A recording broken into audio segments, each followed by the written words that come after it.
hotel here in Accra, and I've been looking forward to this since, of course, Imani decided to partner us at the multimedia group.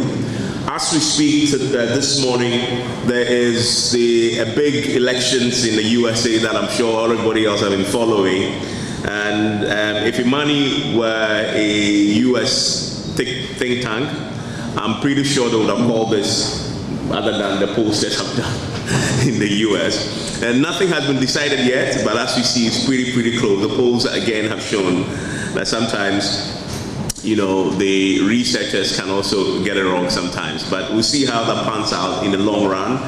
But I'm delighted to say that when it comes to issues of manifesto and tracking government promises, of course, Imani is a place you want to be because of the track record they have managed to put up over the years doing this. And so I'm delighted to invite, to welcome you to the launch of this IManifesto, the final scorecard of the NPP 2016 manifesto here at the Coconut Grove Regency Hotel. We are live this morning on the JoyNews channel on Multi-TV. We are live on Joy 99.7 FM shortly from 10 a.m.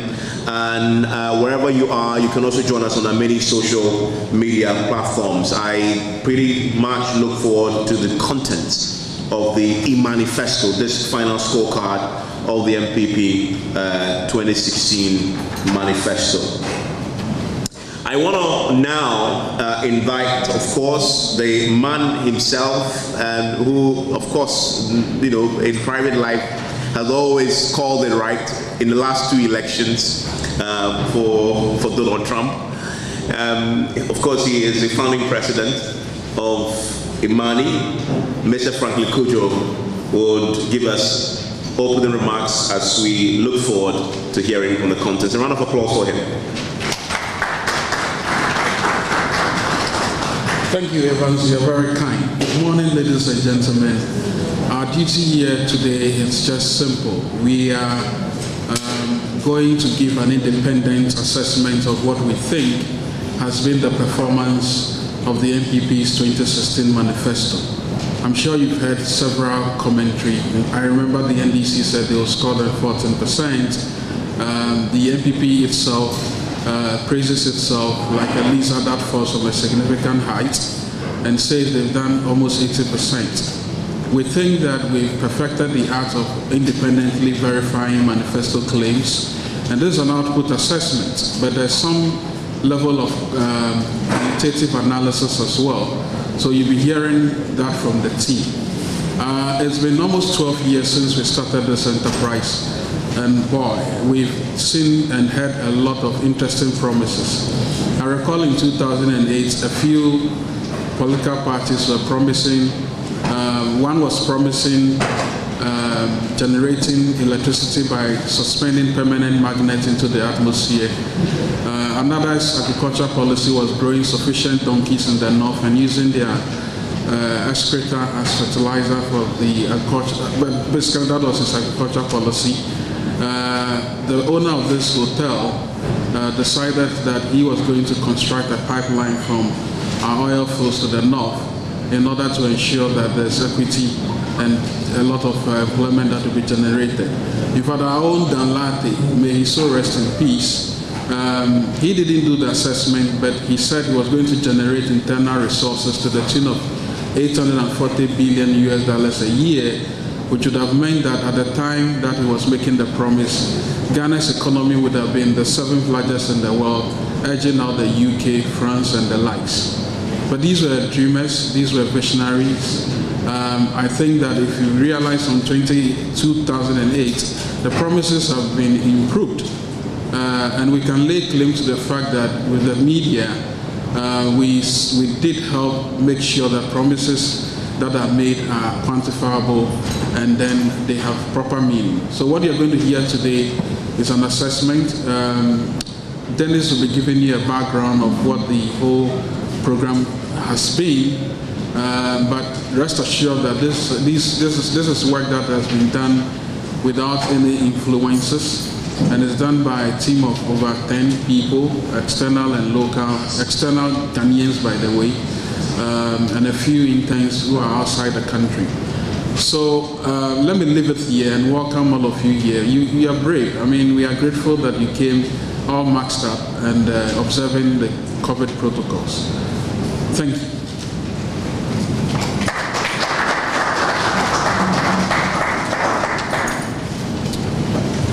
Thank you very much, Franklin.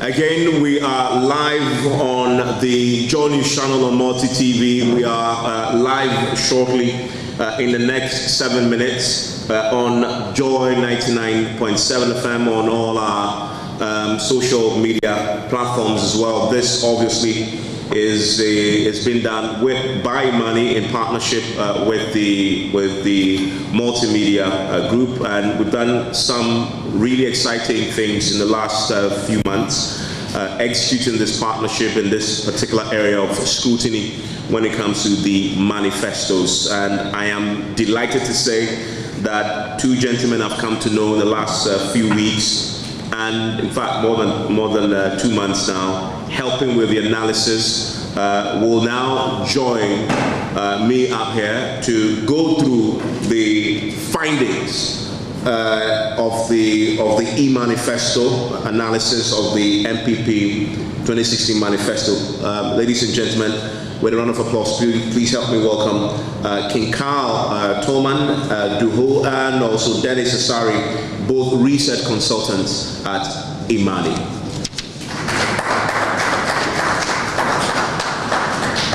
Thank you very much, Evans. Good morning, everyone.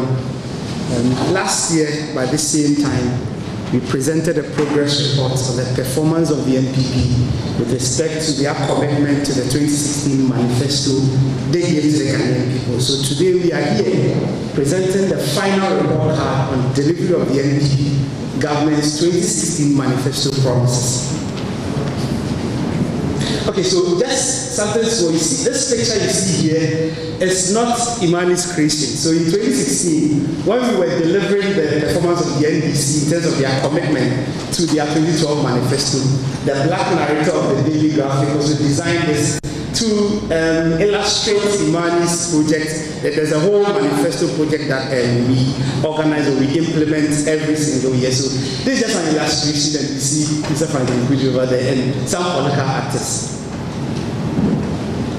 Sorry. Okay. So in the presentation, what we are going to do is that we start off by looking at the relevance of manifesto in modern democracy and the whole manifesto project at Imani Center for Policy and Education. Then I'll run you through the methodology that we adopt in doing this exercise. Then we go deeply into the output-based performance on these 5 themes. Then finally, we declare the scorecard or the performance of the NPP between 2017 and 2020 with respect to their commitment to their 2016 manifesto promises. So if you look at globally, modern democracies, what we are seeing is that manifestos are playing a key role in terms of giving citizens an idea of the policy alternatives that political actors or political parties seek to present, or a new pathway that political actors want to charter to enhance development and growth of economies. So globally, you see that every election year, political parties are expected to bring a business plan to convince the citizens, to give them the nod, to take over the administration and the management of the economy or of the country. And these manifestos serve as more like a benchmark or a tool to assess the performance of political actors and also hold them to account. So we are seeing across the world, even countries that have development plans, we constantly see them, their political parties coming up with political manifestos to convince citizens that the pathways or the policy alternatives they are presenting are the surest way of delivering well-being and prosperity for all. Now, since 2008, as Mr. Franklin has rightly said, Imani has been in this business of assessing political party manifestos and critically looking at the business plans of political parties, what they seek to do and how they want to transform the economy and also improve well-being. So over the years, we've had several political party promises, as Mr. Franklin said, the latest $840 billion, the donkey economy that another political party wanted to create. But when we put these promises into context, what we realize that sometimes their feasibility and even how realistic they are become a problem. So in 2015, Imani developed a mid-year or a mid-year assessment or a progress report of the NDC's commitment to their 2012 manifesto promises. Then in 2016, we presented a final report card.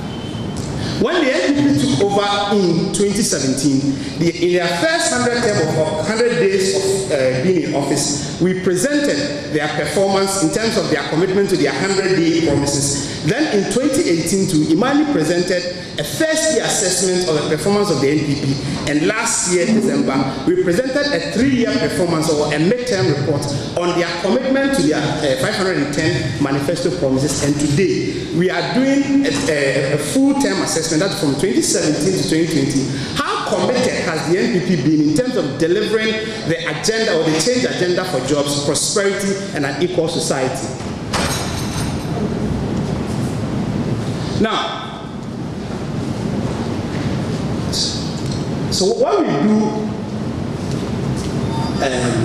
just a few technical agencies. So, as I've mentioned, in 2019 we brought you the progress report. So now we are doing the final scorecard. Now, if you look at the IManifesto assessment, just something small about the whole project that we do at Imani. So at Imani, we have a project called the Manifesto where we delve into the business plans of politicians. And under this project, we have different range of products. So there's a critical analysis, there's a manifesto report card analysis, that's what we are seeing now. And there's the minority and independent candidates debate. And the new one that we partnered multimedia to, that's the manifesto tracker. So we do all of these to scrutinize the business plans of politicians with 4 main objectives. That is to equip voters to make more informed political choice. Again, we want to also assist political parties to be much more self-reflective, look at the things they think that within the first 4 years, what they can do, and make promises that are realistic. Additionally, we also look at helping political parties to be very truthful. You know, if you leave the politicians to give you a promise, they can tell you that in the next year, let's say Ghana will be like the finest city in the world. Ghana will even beat Dubai in terms of being clean. But when we do this scrutiny, we help them to get to know how realistic some of these promises are and to be truthful and stay the course. Then lastly, we encourage both Ghanaian politicians and citizens to focus on issue-based elections. That is, when you are making any political choice, you focus on the real issues and avoid all forms of politics of insult and ethnic-based election decisions that normally you see citizens make. So, something small about the methodology we use. So, in manifesto assessment is a qualitative work that's carefully, we look at the content analysis of the political party's manifesto. Then we adopt some quantitative approaches in terms of scoring and grading your commitment to implementing that promise. So we go through these 4-stage processes. That is, we set the yardstick, and in setting the yardstick, we count the single promises that you have made, or every single promise you made in the manifesto. Then we identify the themes. That is, we group the promises because there are many in order to guide us to do a very good assessment or very good analysis of the promise and your performance. What we do is that we group them under themes so that we can give much reflection and context in terms of your commitment. Then we put it into a computerized framework called the IManifesto assessment framework. That is where we do the coding and the scoring. Then finally, we give a scorecard. Now, because it's a content analysis-based project that we do, we rely heavily on secondary data. So the source of data that we use is the national budget is a key source of information for us. That's the main and the mid-year budget.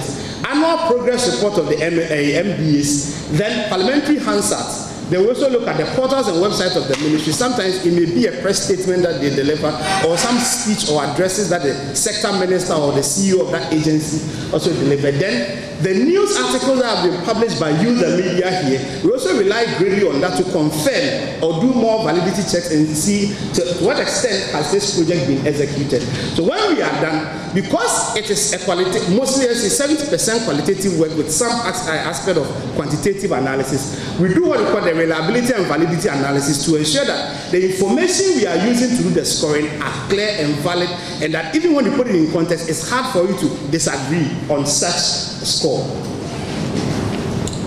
Now, how then do we select the themes to make our analysis? In 2011, the OECD developed a multidimensional framework, and in this framework, they sought to find out that how do nations excel, and why is it that other nations also feel so? What are the key areas significant to economic development, creating well-being and prosperity for nations? And they came up with these 11 areas, and these 11 areas too can be summed up into 5 main themes that the OECD also uses for the analysis. So these themes become the basis for the IManifesto assessment framework. So you look at economy, human capital investment, governance, social services, and infrastructure. And if you look at the political party manifesto promises, you can categorize all of them under these 5 broad themes. Now, when we are done, what we then do is that we look at these themes. Some of the themes may be powerful, or let's say in terms of its influence, may be stronger than other themes. So then we have to apply weights. So in applying the weights, we look at in the past 4 years, what has the literature said about the various sectors influencing development across the world. Then we search through the literature, and in the past 4 years, between 2017 and 2020, most of the literature or the write-ups coming up by Asimeglu and some of the writers involved in political structure, political economy, and economic development says that governance is the fulcrum or the pivot on which all other sectors also revolve. And apart from governance, then there is the economy. So these 2 factors, economy and governance, will form the substructure on which the superstructure factors like education, health, infrastructure, and social services will survive.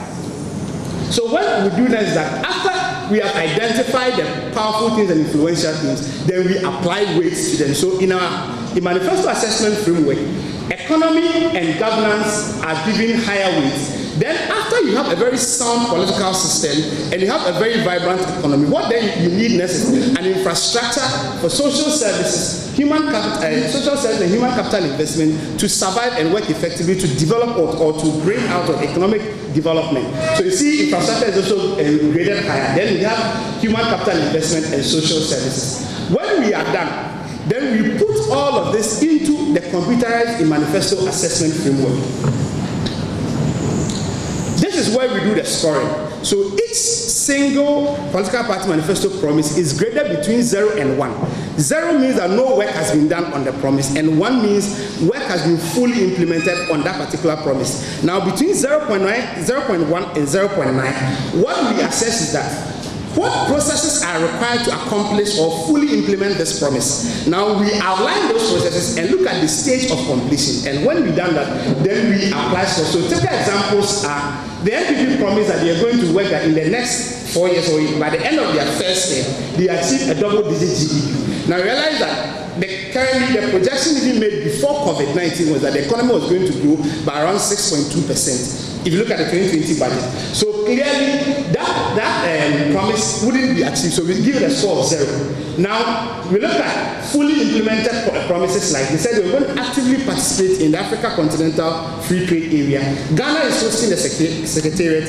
Ghana has implemented some protocols with the exception of the Free Movement Protocol. So you can see that the country has actively participated in the AFCT, and there are some examples to show their commitment to it. So we give it a score of 1. Now, if you look at the partially implemented ones, there are some promises that may require some legal, let's say, framework to be established. So where the framework has started, however, it has not been passed, we can give it a score of, let's say, between 0.1 to 0.9. So as you see, the National Asset Protection Project, the bill has been approved by Cabinet, but it has not been passed. That's why you can see, for example, a score of, let's say, 0.5. Now, when we are doing the coding too, because this year was a very critical year, we also looked at COVID-19. Some promises, COVID-19 even encouraged the government to fully accelerate or implement those promises. Promises on, let's say, social services, delivering free water, delivering more social protection programs. It was even emphasized within the COVID-19 era. While there are some promises to that, even before the pandemic, it was not likely or it was unrealistic that the government could, let's say, prosecute that particular promise. So we took cognizance of COVID-19 in the scoring and grading. When we are done, then the computerized program will now generate the scores. So under the 5 themes I illustrated, if the government was able to implement every promise there, then they will get a score of 100%. But where they are partially implemented promises, that's where they get between, let's say, 1% to 99%. And where they fail to implement every single promise in the manifesto, then they get a score of 0%. So when we are done, the computerized system will now generate the final scorecard of the NPP. That is what we are presenting today. What the computerized system also does is that it grades your performance. So where the final scorecard is below 20%, it is a failure. Where it is between 20 and 50%, that's a poor, between 20 and 40 will be a poor progress, and between 40 and 50 will be a weak progress. But between 40 going to 60, we call it satisfactory progress, and it can be weak or a fair satisfactory progress. Then anything beyond 60 to 80 is either good or very good progress. And the final one, between 80 to 100%, will be an excellent progress. So there are some promises or some sectors you see an excellent performance. There are some sectors you're also going to see a very poor performance by the government. Now, we come to the main conversation here. That's the output-based performance, where we go through the 5 themes that are illustrated and the performance of the NPP in terms of prosecuting their promises in these areas. So let's start with the economy. So when we look at the framework, I told you that they are themes. So under these themes, there are sectors that will come together to form that particular theme. So under the economy, we look at broader economic policy or economic programs, business competitiveness. Then we look at trade and industry. Then there's also agriculture and tourism, all summed up under the economic theme. So a total of 162 promises were made by the NPP in their 2016 manifesto that were related to the economy. And under that, the NPP was able to attain 57.62% of the promises, or of the 162 promises they made under economy. So let's delve a little deeper into it. So the NPP promised that they were going to abolish the 1% special import levy that was charged on import, and especially within the ECOWAS region. This, they were able to abolish it in their first step.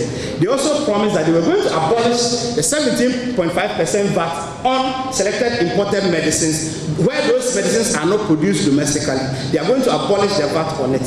They also did that in their first term, and also abolished the 17.5% VAT and NHI on financial services. Again, they promised that to ensure more macroeconomic stability, they were going to pass what we call the fiscal responsibility law to guide government in its macroeconomic policies. They were able to pass the fiscal responsibility law.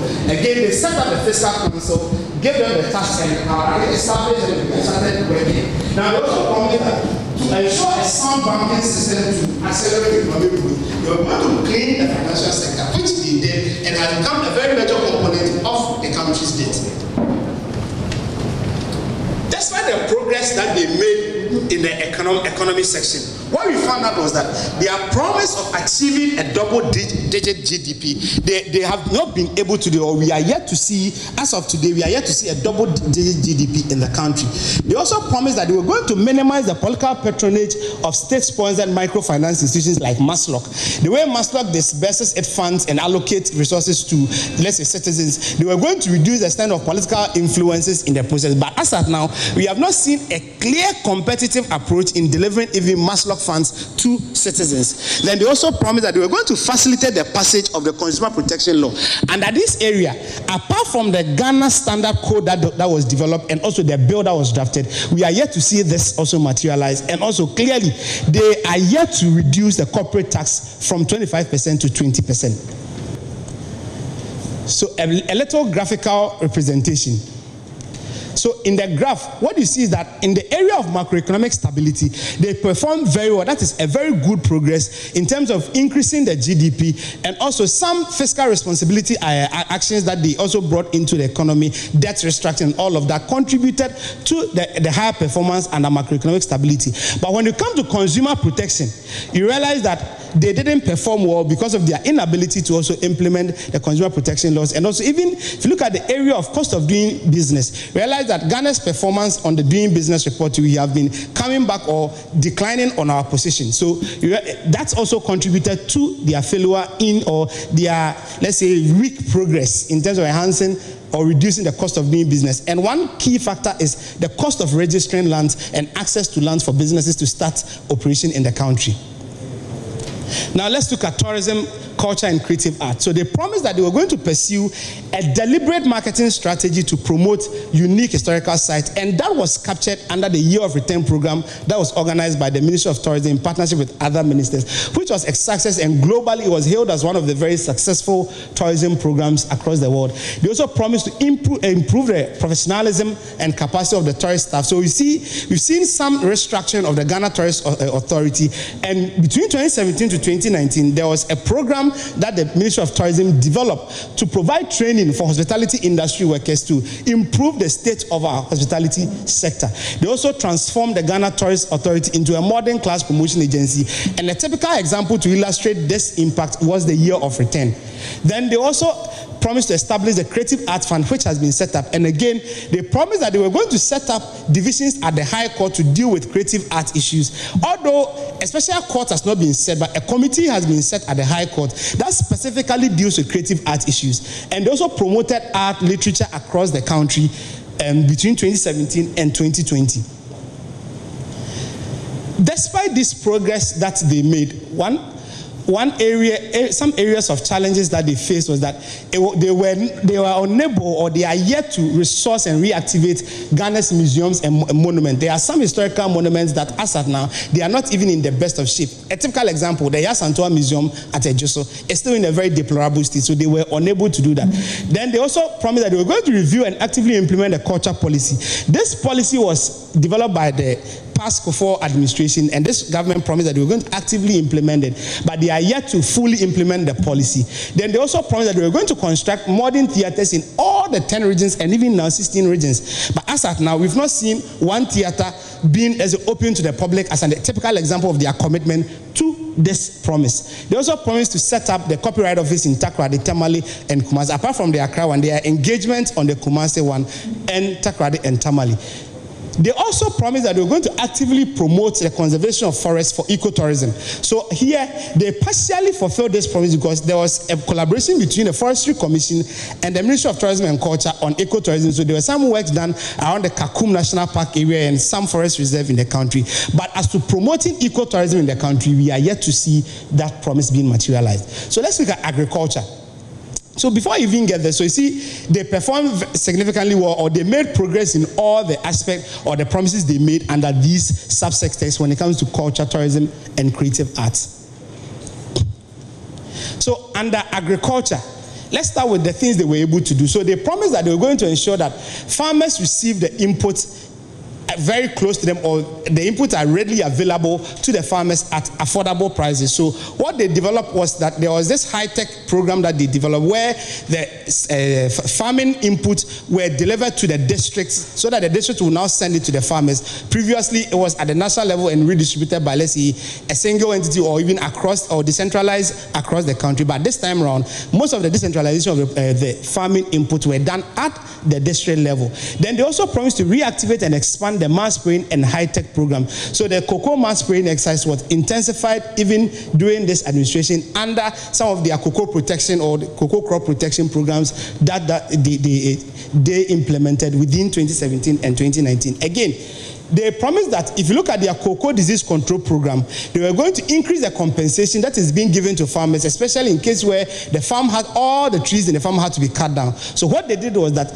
the compensation given to them per hectare before 2017 was 502 Ghana cedis 0.96, but this government increased it to 1,000 Ghana cedis. So per hectare, when a farmer loses some trees or some part of his farm, per hectare calculation is now 1,000 Ghana cedis. Then they also revive the research program of the Council of Scientific and Industrial Research.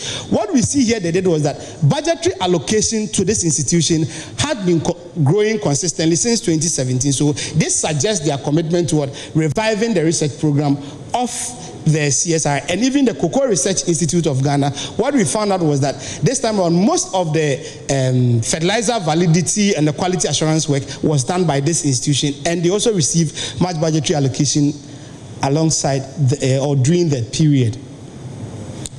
Nonetheless, in instituting an anti-dumping measures on poultry, we are yet to see a well-coordinated program to revive the poultry industry, although under the rearing rearing for food and jobs, we saw that major investments were made in soya bean to provide or to supply inputs to the poultry subsector. Also, we are yet to see them promote and incentivize research in using remote sensing satellite images to map out all soil properties across the nation. They are yet to effectively implement this promise. So when we put all of this together, so you see that in improved seeds and fertilizer seedlings, we've seen now more improved seeds coming from especially the Ghana Cocoa Board as part of their seedlings improvement project. And you see higher performance in the cocoa area. But when it comes to irrigation, we are yet to see a well-coordinated irrigation program. The solar for irrigation program too, the private sector did not really actively participate in it, so we didn't see much growth. That's why you are seeing kind of a poor performance around irrigation. So when we put tourism, agric, and economy together, that's where you see the performance of this 57.62 as under the economy theme. So now let's look at human capital investment. So under human capital investment, we look at education and health. And the NPP made 63 promises under this theme. And out of the 63 promises, they were able to prosecute 55.87% of them. So let's look at them a little bit in detail. So under education, what the popular one all of us know is that they promised that they were going to redefine basic education to include SHS, agric and technical students, and make it free for all Ghanaians on a universal basis. And this is where the free senior high school policy came out of. So they were able to implement this promise very effectively. They also promised that in order to incentivize people to go into the teacher training schools or the teaching profession, they were going to restore the trainee allowances that were abolished by the past government. And this one too, from 2017 to 2020, they effectively made payment to teachers based under this program. They also promised that they were going to restore the policy of additional support for Arabic and Islamic instructors. So what they did is that they trained as at 2019, about 3,000 Arabic instructors have been trained in that area to provide quality service, and they have also been resourced to provide quality services to the children in these Arabic schools. They also promised that they were going to increase the amount of loan under the students' loan scheme. So what they did here is that the budget allocation to the scheme was increased. So in 2018, the budgetary allocation to the scheme was around 2.6 million Ghana cedis, but in 2019, it was increased to about 3.7 million Ghana cedis, suggesting their commitment to improving the financial resources and also streamlining the administration of the scheme to ensure that students, even after completing school, they can still track them for them to come and make their payment. Nonetheless, the collaboration with the private sector to provide Wi-Fi services has not been very effective. And even last month and this month, we've heard some CHAS members, the Coalition of Head of Assistants of Schools, said that in most of the schools that they know of, it is the cables that have been laid, but the Wi-Fi is yet to reach the school. So that is what has happened now. So they have not been able to effectively implement this. Now they also are yet to see or to ensure that each region receive 2 state-of-the-art technical and vocational schools. So we are yet to see that each region in this country will have a state-of-the-art or a vocational training institute. So when you look at the education subsector, the NPP performed very poorly here. They scored 0 in terms of their collaboration with mission schools to ensure much participation of the missions in these schools and enhance the development of the mission school. But in the area of primary education, due to the free senior high school policy and extending it to technical and vocational schools, they performed 100% improvement in terms of achieving that promise. So in terms of delivering primary education, which includes basic, senior high school and technical and vocational school, they performed very, very well. Now let's look at health. So under the area of health, the NPP promised that they were going to restructure the NHIS, and a key promise under that was to seed all the NHIA levies that were collected into the NHIS fund, which they were effectively able to do. In fact, in our Inspirational Public Sector Leadership Award, the NHIS was the most innovative public institution in Ghana. Then they also promised that they were going to restore trainee nurses' allowances in full, which they have effectively been able to also execute. Despite the progress they made in the health sector, we are yet to see a comprehensive plan for the safe disposal of biomedical waste. And now, let me put this even in general context. In Ghana, if you look at our liquid waste, about 9% of our liquid waste are safely managed. And some of these liquid waste also include biomedical waste. So we are yet to see a more comprehensive plan in effectively disposing biomedical waste, and also incorporating traditional medicine in the healthcare delivery system. So we've seen more traditional, let's say, herbal institutions coming up over the years. But in terms of integrating it into a mainstream healthcare delivery, as you maybe walk into a government hospital and they're giving you, let's say, traditional herbal medicine, or connecting you to a traditional, let's say, herbal specialist or doctor, they are yet to effectively get that policy program well implemented. And also, they are yet to work very well with the private sector to establish a world-class research and laboratory systems in Ghana. During the COVID time, you saw more partnership in this area, but in terms of getting a comprehensive policy as a country to prosecute this, we are yet to see that.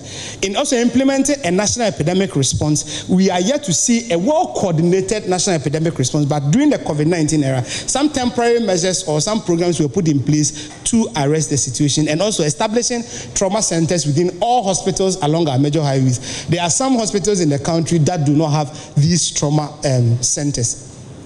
Example, when you go to Sisala West, it's on the highway that connects Sisala West straight to Wa, but if you look at their hospital there, they don't have a trauma center.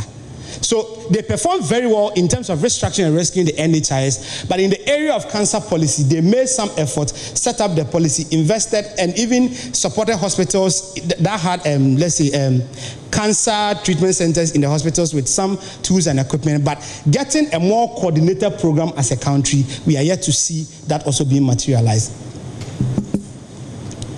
Let's now go into another sector. Sorry, today the technical guys are worrying us. Now let's go into governance. Now under governance, we look at these 5 areas. That's governance, corruption, and public accountability.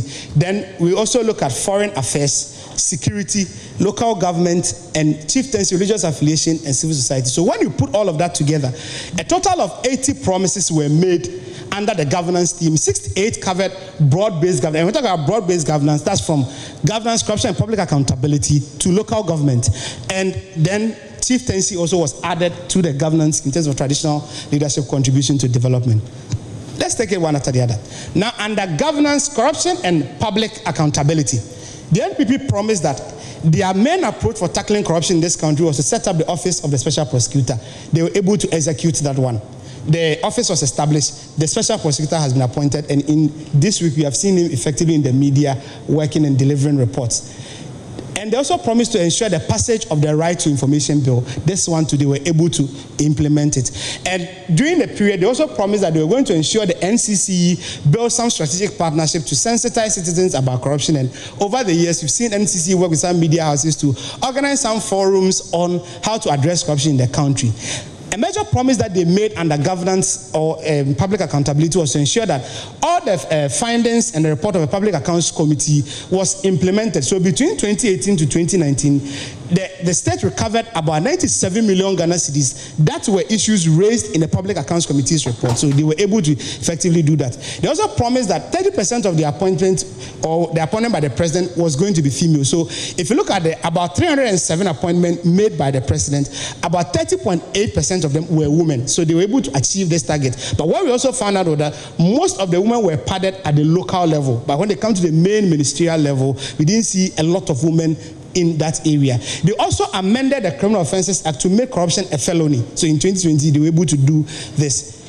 Despite this progress, we are yet to see the special website that will help corruption reporting under the Whistleblowers Act 2006 being effectively executed. We are yet to see that website being established. We are also yet to see them set up the procurement audit at the Auditor General's office. So if you look at the organogram of the Ghana Audit Service, we don't see this procurement audit. And the purpose of this procurement audit unit was to ensure value for money on state procurement activities that will be embarked upon and ensure strict enforcement of the PPA legislations or all rules around public procurement. And currently, the PPA boss has been sacked. So which suggests that they were unable, and on grounds of conflict of interest and other things, so they were unable to strictly enforce the PPA legislations.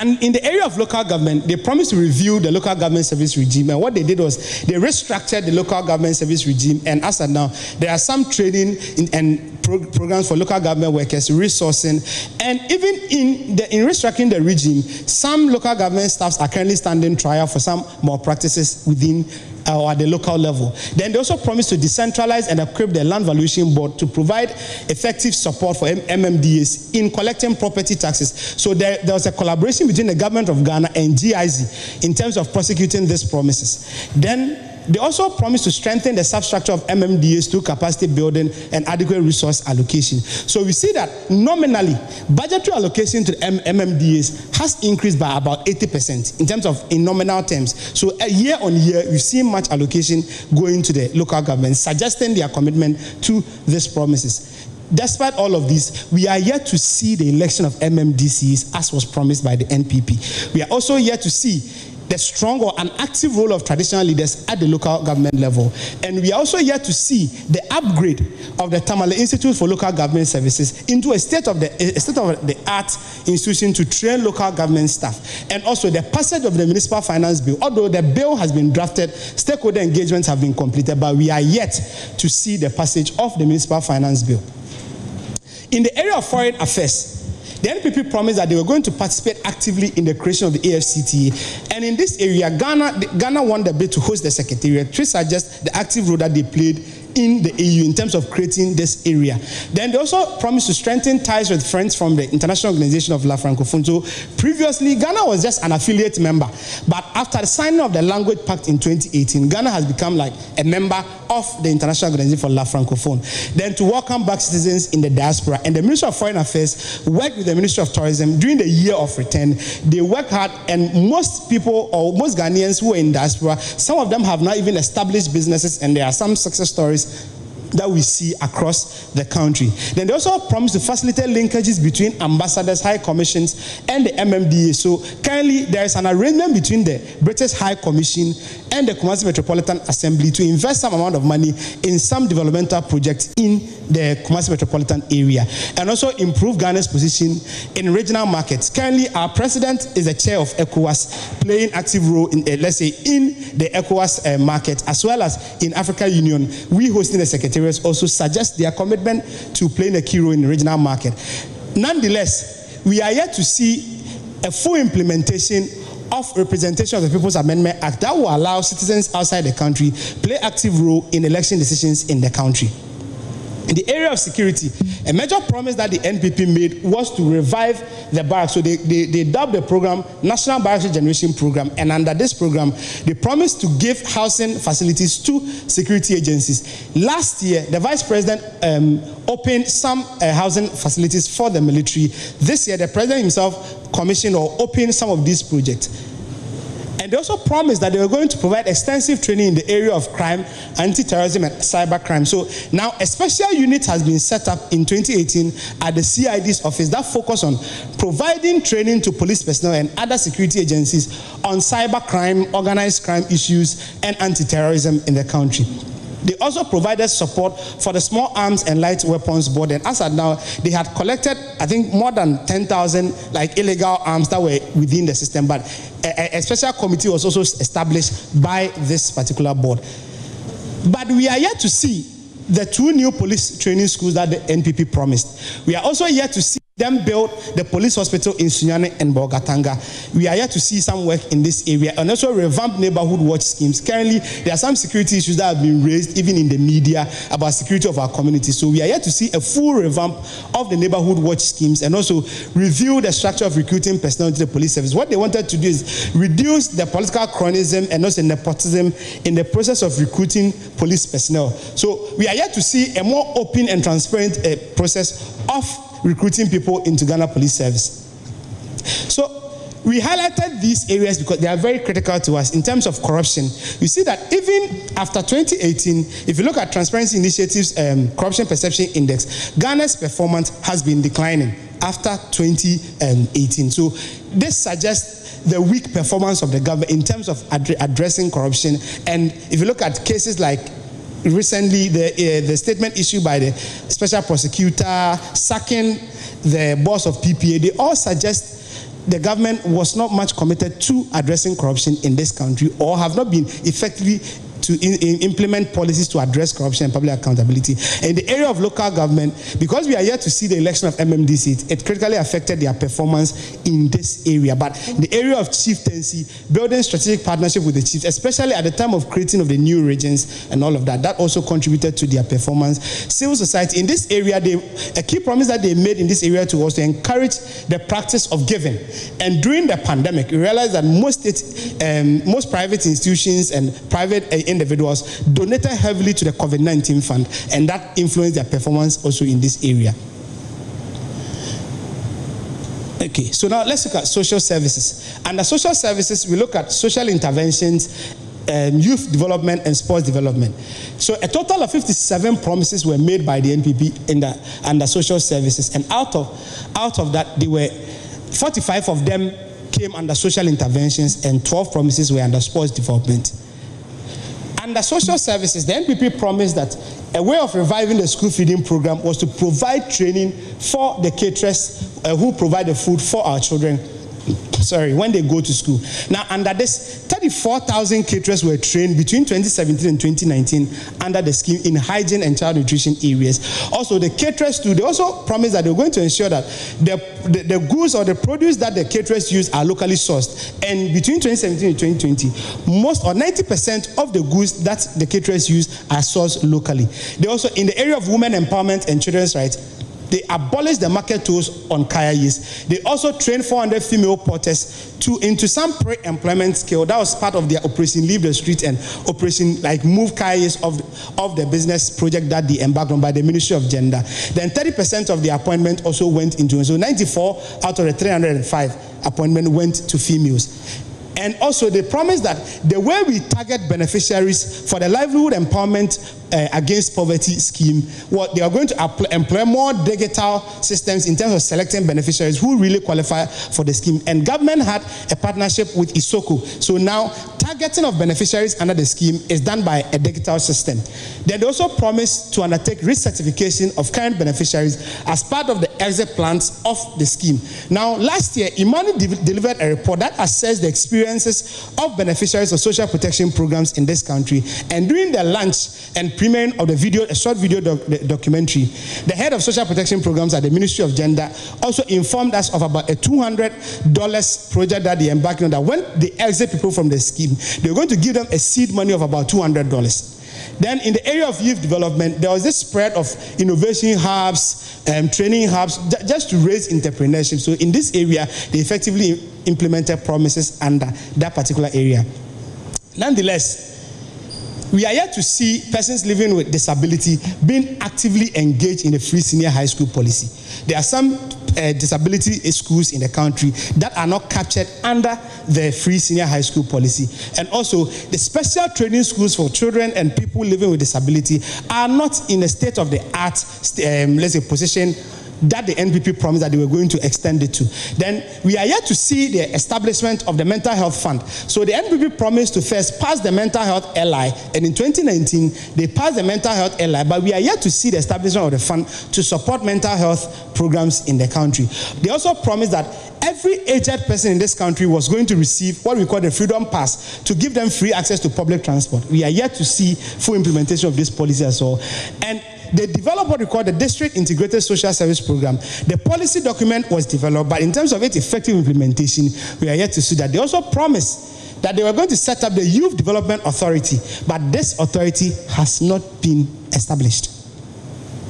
So in the area of social sector, out of the 57 promises, they were able to prosecute about 58.85% of those promises. In the area of sports development, the only place that they performed well was setting up processes to pass the Sports LI. Now, the Sports Act was passed in 2016, but the LI, the government promised to pass the LI.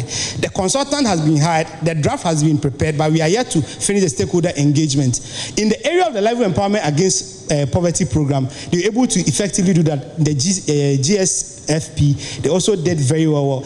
But in the sports, in the youth development area, because the Youth Development Authority was not established, and most of the programs or promises was going to feature out of that authority, that's why we didn't see them perform very well. They made a few satisfactory progress in that area. Now let's look at infrastructure, the big conversation. So under infrastructure, we look at some key areas. That's energy. Today the technical people are worrying me. Pardon us.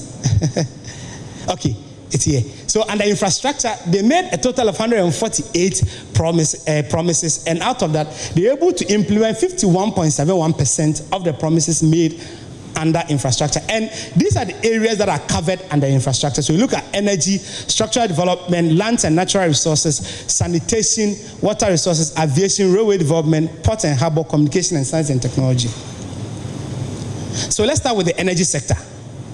So in the energy sector, the main promise of the NPP was to end doom so in the short term. So one way of showing their commitment to this was that between 2017 to 2020, the NPP increased our generation capacity from 4,700 to 5,083, suggesting their commitment to creating much more generation space to resolve the power shortages. They also promised to reduce electricity tariffs. So between 2017 and 2020, we see that average end-user tariffs have declined by about 11%. Then they also promised to conduct technical audits of PPAs that have been signed by the past government. So they set up what we call the Energy Sector Financial Restructuring and Recovery Task Force. The task force has been established.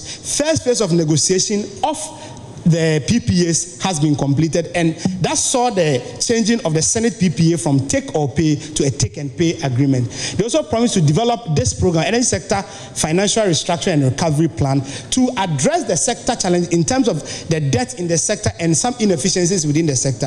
The task force has been established, and their first project is to review or renegotiate the PPAs that have been signed. They also promised that they were going to ensure a much more competitive approach in terms of allocating petroleum rights in the country. And for the first time in our history, we saw a licensing and bid rounds being organized by this government. Although the results didn't get to our expectation or was not up to expectation, but this showed their commitment to implementing the Petroleum Act 2016 and the Petroleum Regulation 2018.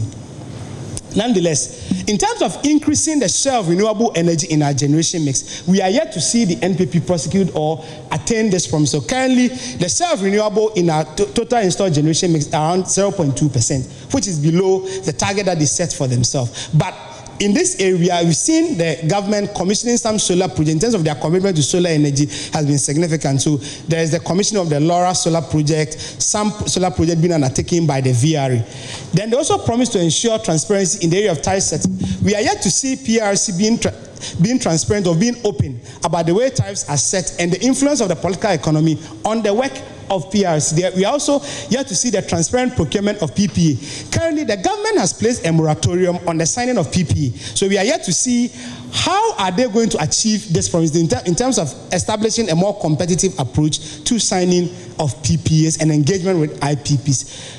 They also promised to expand thermal oil refineries' capacity to refine domestically produced crude oil. And know that TOR is currently doing about 14,000, although they have the capacity of about 40,000 in a day. And the only engagement that was remarkable within 2017 and 2020 was TOR's engagement with Woodford to refine about 11 million barrels of crude oil within a period of time. It is the MOU that has been signed. But we didn't see any expansion in TOR's capacity. They also promised that they were going to refine oil produced domestically. This has not been also achieved. They also promised that they were going to ensure the independence of GNPC, to ensure that GNPC focuses on its core mandate. But in PIAC's 2019 report, what we found was that the government instructed GNPC to expunge $50 million loan that they gave to the government of Ghana from their accounts in accordance with the Earmark Funds Act. So when all of this happened, we realized that it affects GNPC's ability to meet their cash calls, to undertake major investment, and also be a standalone oil and gas producing company like the Exxons and the new upcoming oil and gas firms. Let's look at another area. So they performed very well in terms of the power sector, in restructuring and reviving the power sector. They did very well, and they made some satisfactory progress in the area of oil and gas. One key thing that also influenced this call was that currently government has paid all of its debt to the bulk oil distributors in the country. That the government owed them about $906 million, but between 2017 and 2020, the government has been able to pay all of its debt to them. And also there's an accelerator program by the Petroleum Commission to train Ghanaians in the high-paying areas when it comes to local content. They were able to do that. And just last week, there was a program that has been established by the Petroleum Commission and Halliburton to train the staff of the Petroleum Commission. Now, let's look at structural development. This is where we look at roads and harbor and other fiscal projects. Okay, so let's go back a little bit. Technical guys, please help me today. Okay, it's okay. Now, the NPP promised that they were going to automate and expand our ports. So in terms of their commitment to expanding the ports in the country, we've seen that Meridian Port System has an agreement with the government of Ghana to invest about $1.9 billion into expanding the Tema port so that it can accommodate about 1 million TEU in terms of 20-footer container units. Then, they also promised to automate the ports in the country, and in 2018, coming to 2020, they launched the port paperless clearance system, which ensured that the process of clearing goods and services at the port were done digitally. Nonetheless, in terms of improving efficiency of automation, the government severed its engagement with GCNet and has brought in a new system, which consistently, the Ghana Revenue Authority has reported some revenue losses. Now, they also promised to improve water quality. So, in implementing this promise, they launched the Operation Vanguard, which clamped down on illegal mining activities to save our water bodies. And between 2017 to 2020, measuring water quality by a form of index, our water quality has increased from 47.0 to 54.0. And they also promised to establish an e-government platform. And in terms of doing this, there are some digital systems established for the MDAs to connect them in terms of data sharing and even financial resource allocation. That one was also done. And road expansion and interchanges. They promised that they were going to expand the roads we have in this country, build more interchanges, and you see works on the Pokwasi interchange, Tema motorway roundabout interchange, the Tamale interchange, and the president has commissioned the Obechebi Lamte interchange. Also, in terms of road expansion, a typical example is the Takwa Pristia Bogoso Ayamfere expansion project that they were able to do, and some in Hohoi. Then they also promised to expand network coverage through GIFEC. So in 2018 and 2019, GIFEC cited some telephony sites, about 2,000 of them, in the non-connected areas to expand communication services to more than 2,000 people, or people within this area, and extend mobile services to them. They also abolished the 5% tax on real estate services. They also abolished the 17.5% VAT on domestic airline services. And in this area, they promised to even increase or expand the aviation, domestic aviation sector. And in 2017, we had one airline running in the country, but now there are about 4 airlines running in the country. And we can attribute it to the abolition of some of these taxes that they pay. And under the National Housing Regeneration Program, the Ministry of Housing and Works and Housing has partnership with some private real estate agencies to build more houses, but in area of affordability, there has been a challenge. They are yet to fulfill their promise on completing the Eastern Corridor routes, and also they promised that in their first year of office, they were going to register every Ghanaian in the country. But as of now, today, the NIA, National Identification Authority, has registered 15 million Ghanaians, printed about 40 million cards, and also distributed about 30 million cards to Ghanaians. So in terms of fulfilling this promise in their first year, they were unable to do it. But between 2017 and 2020, you've seen that out of the estimated 30 million Ghanaians, only 15 million Ghanaians have been registered. They also promised that they were going to renew 4 stations that have been sited along our highways. And in fulfilling this promise, they were not able to do it. So we've seen more 4 stations being sited on our highways. And the fire issue, the fire outbreak at the Atomic Junction, the 4 station there too, also, it's an example of their inability to implement this policy. They promised to develop light rail system in the major cities in this country. The feasibility reports have been completed, but this promise is yet to be executed. They also promised that they were going to construct the Accra to Paga railway line so that they will utilize the Buankra Inland Port that has been there since 2007. But we are yet to see the use or the implementation of a policy that will bring into action the Buankra Inland Port in Kumasi. They also promised to improve road network to all government hospitals. And last year, as part of IManifesto social protection programs, we toured some villages and districts across the country. And in the Sisala West area, I realized that traveling from Fielimo to Zene, coming to Golu, the road was not improved. So in terms of fulfilling this promise of improving the road network to all government hospitals, they were unable to, or they are yet to fully implement this policy. Now, the NPP also promised that their main approach of addressing flooding in this country was that they were going to establish what we call a National Hydrology Authority, but we are yet to see this authority being established. So they were unable to fulfill the promises under flooding. Sorry, technical, please. Oh. So if you look at their performance in the area of structural development, you see they perform very poorly in tackling floods, and currently in Accra, 1 hour of rain, about 5 communities will be flooded within a major city like Accra.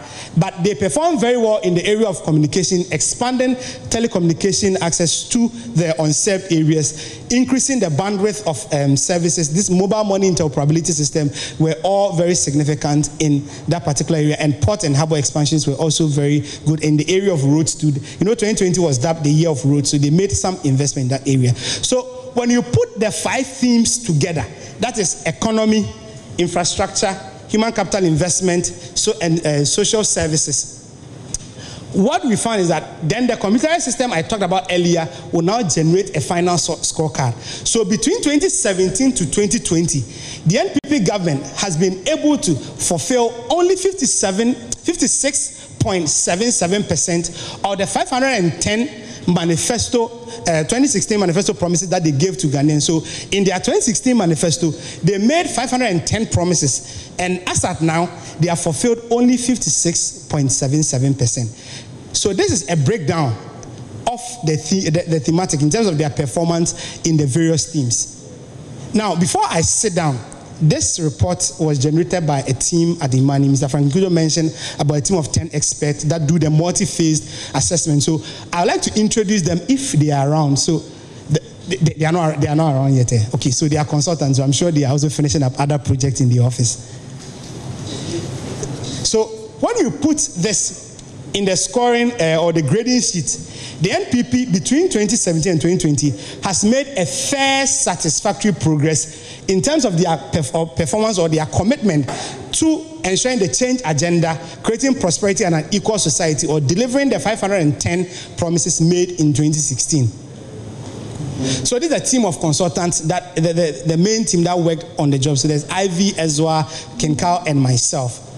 Thank you very much. So the report will be launched or will go live today on our website. So if you want to access the full report, this is just a snapshot, but the full report will give you all the details of the analysis. So you can go on Imani's website /report and you get the full report. Thank you very much. Evans.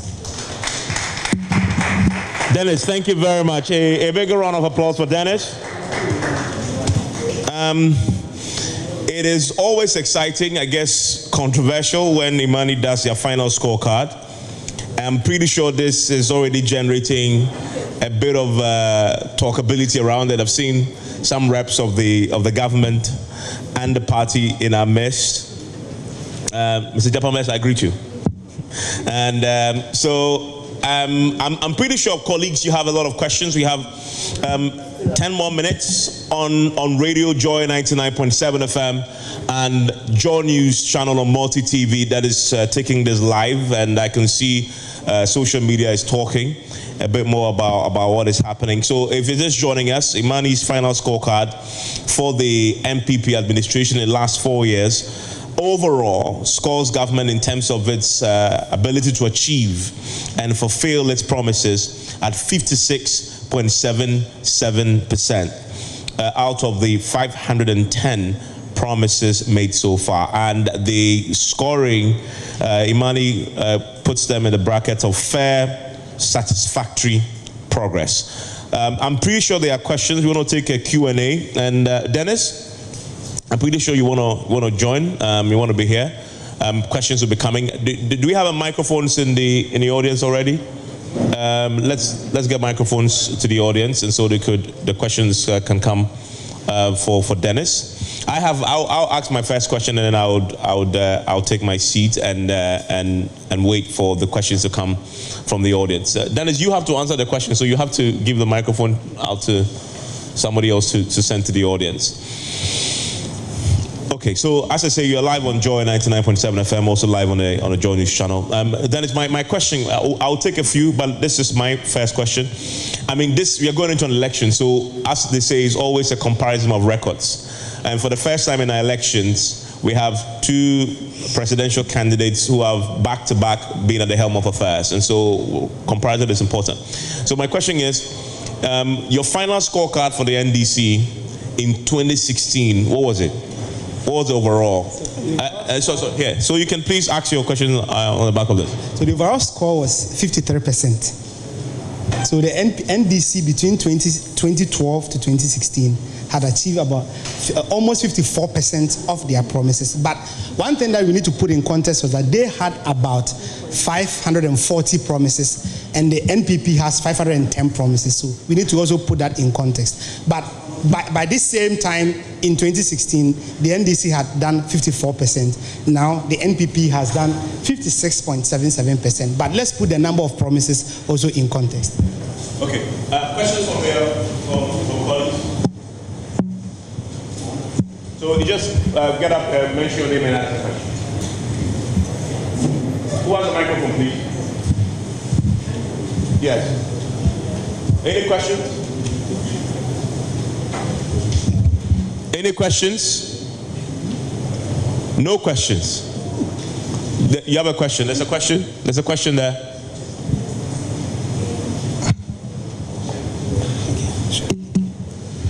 Yes, thank you very much for the presentation. My name is Nanaya Osapong. I just wanted to, on the issue of, in the area of health, considering that the NPP government between 2017 to 2020 brought a novel introduction of technology in the delivery of health supplies with Zipline, and also the actions it took since the pandemic started in March. I was expecting to see that reflected in the report, so can you explain why we didn't see that? Okay, so that area of that promise was under the area they call addressing the sector disparities in terms of getting equal access to healthcare to people. So in the main report, you see us capture Zipline's activity and other technological innovations they brought, but it was under addressing the sector disparity section. So in the snapshot, I tend to highlight on the areas they did very well and the low sides as well. Yeah. So all of that is captured in the main report. Yeah. Okay. There's a question here.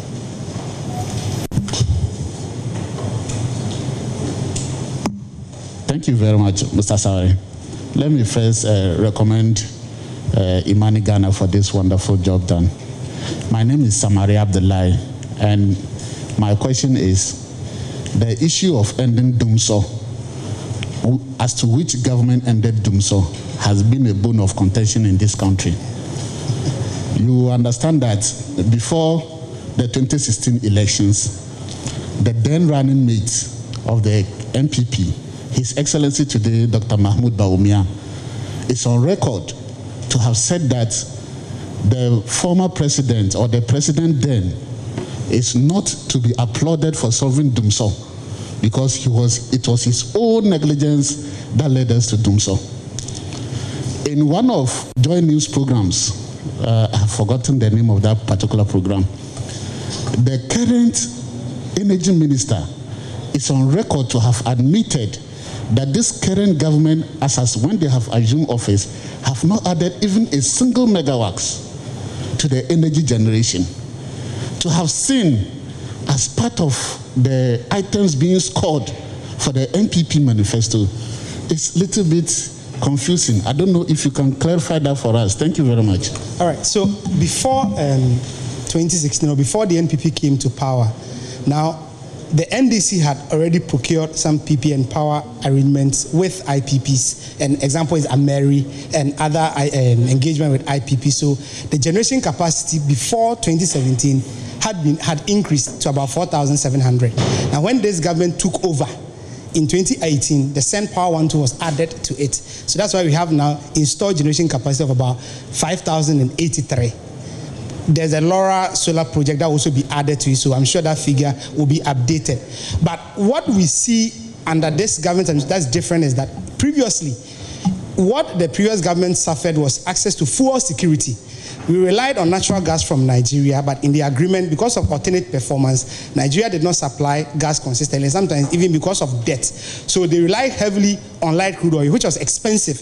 So, and whilst you may pay, let's say, $9 per MMBTU of gas, light crude oil, you could pay about $55 per barrel. So because it was very expensive, and also increasing generation capacity is not a day's event, it takes time. So all of those investments were made in 2015, 2016, but they came into force in 2017, 2018. Now in 2018, the SGN field also came or joined the Jubilee in terms of supplying natural gas. And because SGN is not associated gas, we also supplied about 180 mmCFD a day. So in terms of fuel security, that has been assured. And once there is fuel security, there is enough generation capacity, then you can resolve power shortage. That's what power shortage or doomsday is about, where your demand exceeds your supply. So now we have excess capacity, there's fuel security. That is why we are not seeing doomsday. But commercial and technical losses are still there.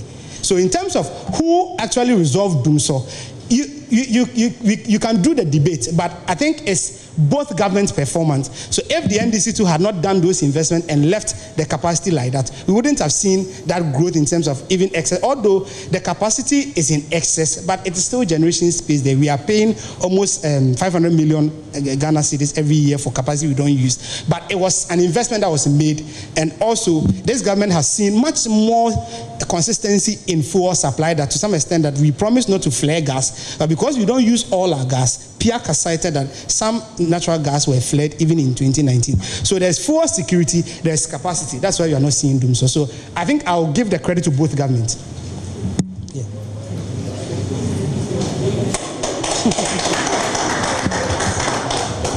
Okay, there's a question here. Josie, there's a question here. Thank you. My name is Obin Ajaman Opambo with Truth TV. Yeah. The MPPs, the current government, with their 510 performance and promises, and then their real performance, 56.77%, that translated into a fair, satisfactory performance. I just want to know that the current, the previous government, the NDC, from 2012 to 2016, with their 580 promises, and then achieving the 53, how did the Imani computer system also put it? Was that a weak performance, or? Okay, what? So this is a scale. So then NDC had 54%, so they are also still in the fair, satisfactory progress. The NPP